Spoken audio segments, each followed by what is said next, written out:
नमस्कार। वामपंथी संस्थानों में अक्सर एक नारा लगता है कि ब्राह्मण तो यूरेशी है जिसका जीन विदेशी है। यह नारा वहां पर काम करने वाले इतिहासकारों के शय पर गढ़ा गया। अकादमिक ही नहीं वरन जो कंपटीशन की तैयारी करवाने वाले संस्थान थे वहां के शिक्षकों ने भी यही पढ़ाना शुरू किया, जिसका जहरीला परिणाम यह हुआ कि प्रशासनिक व्यवस्था में वो लोग आ गए जिनका सनातन संस्कृति के प्रति दुराग्रह था। खैर, दिक्कत तो इस बात की थी कि उनके इस तर्क को सरकार ने मान्यता प्रदान कर दी। सरकार द्वारा जो चलाए गए पाठ्यक्रम हैं, उन पाठ्यक्रमों में यह पढ़ाया गया कि आर्य विदेशी थे, भारत के बाहर से आए थे और जो यहाँ के लोग थे उनको हरा करके इन पर अपना शासन किया। यह जो कंसेप्ट है विंसेंट स्मिथ के कंसेप्ट से काफ़ी मैच करता था, जिसमें उसने ये बताया कि भारत के लोग तो शासित होने के लिए ही बने हैं। तो खैर, जो विदेशी और मूल निवासी की जो अवधारणा बनी, तो इसके चक्कर में जो भारतीय संस्कृति का सत्यानाश वामपंथियों ने किया, उसकी भरपाई करना तो बड़ा मुश्किल है। मूल निवासी की छद्म अवधारणा पर आते हैं। मूल निवासी के सहारे वामियों ने भारत के उस वर्ग को डिस्क्रेडिट करना चाहा जो एक लंबे समय तक पढ़ने लिखने का काम करता रहा, जो कल्चर का कैरियर था, जो संस्कृत का वाहक था। इसमें बताया गया कि संविधान में उल्लेखित सवर्ण पुराने आर्य हैं जो कि विदेशी हैं, और दलित, ओबीसी, यहाँ तक कि अल्पसंख्यक के लोग मूल निवासी हैं। यह पाखंड सरकारी प्रयासों से खूब फला फूला।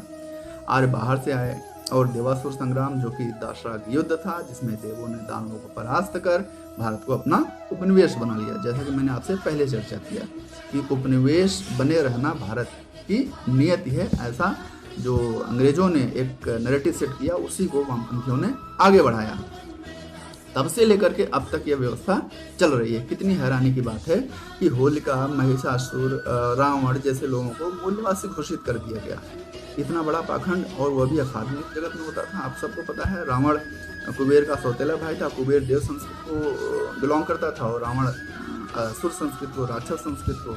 तो रावण मूल निवासी हो गया और कुबेर बाहरी हो गया। इतनी हास्यास्पद और फंतासी पर आधारित बात आपको कहीं देखने को मिल जाएगा, और इसको इतिहास कहा गया। आपको मैं बताऊं, प्रजापति दक्ष की कन्याएं थी दिति और अदिति। दोनों का विवाह कश्यप से हुआ, जिससे देव और दानव उत्पन्न हुए। अर्थात देवों और दैत्यों के पिता एक थे, नाना एक थे, पर दैत्यों को भारत का और देवों को भारत से बाहर का घोषित कर दिया गया। इस पाखंड का पर्दाफाश कैसे हुआ? यह पाखंड था, लेकिन अभी हाल में ही जो पुरातत्वविदों ने राखी गढ़ी के साक्ष्य इकट्ठे किए, या कैम्ब्रिज विश्वविद्यालय में जो प्रोफेसर कीवी शील्ड के निर्देशन में विश्वविद्यालय में अनुसंधान हुआ, तो उन सब से ये बात सिद्ध हुई कि ये जो विदेशी थ्योरी है ये पूरी तरीके से निराधार है। सारे भारतीय गुणसूत्रों के आधार पर एक ही पूर्वजों की संतानें हैं। आर्य और द्रविड़ का कोई भेद गुणसूत्रों के आधार पर मिलता ही नहीं।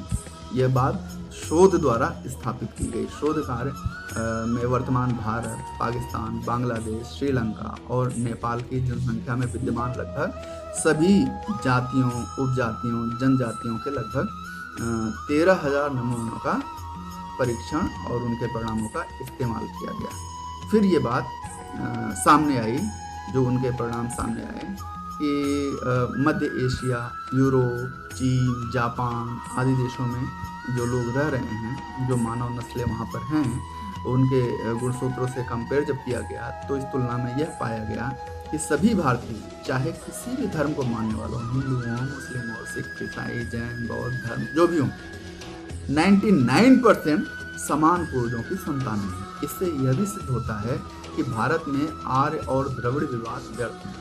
उत्तर और दक्षिण भारतीय एक ही पूर्वजों की संतानें हैं। उत्तर भारत में पाए जाने वाले कोल, कंजर, किरात, दुसात, धरकार, हरिजन, थारू, दलित, क्षत्रिय, ब्राह्मण, इन सब का डीएनए का जो मूल स्रोत है वो दक्षिण भारत में जो जातियां पाई जाती हैं उनके मूल स्रोत से कहीं भी अलग नहीं है। इसी के साथ जो गुणसूत्र उपरोक्त जातियों में पाए गए हैं वही गुणसूत्र हम जब पंजाब से आगे बढ़ते हैं, पाकिस्तान की तरफ बढ़ते हैं, अफगानिस्तान की तरफ बढ़ते हैं, तो मकरानी, सिंधी, बलोच, पठान, ब्राह्वी और हजारा आदि जो समूह हैं उनके साथ मैच करते हैं, पूरी तरीके से मैच करते हैं।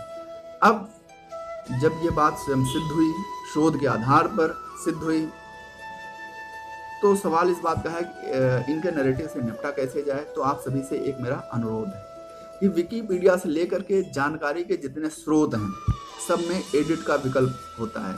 आप देखिए कि ऐसी छद्म बातों को वहीं पर कैसे एडिट किया जा सकता है।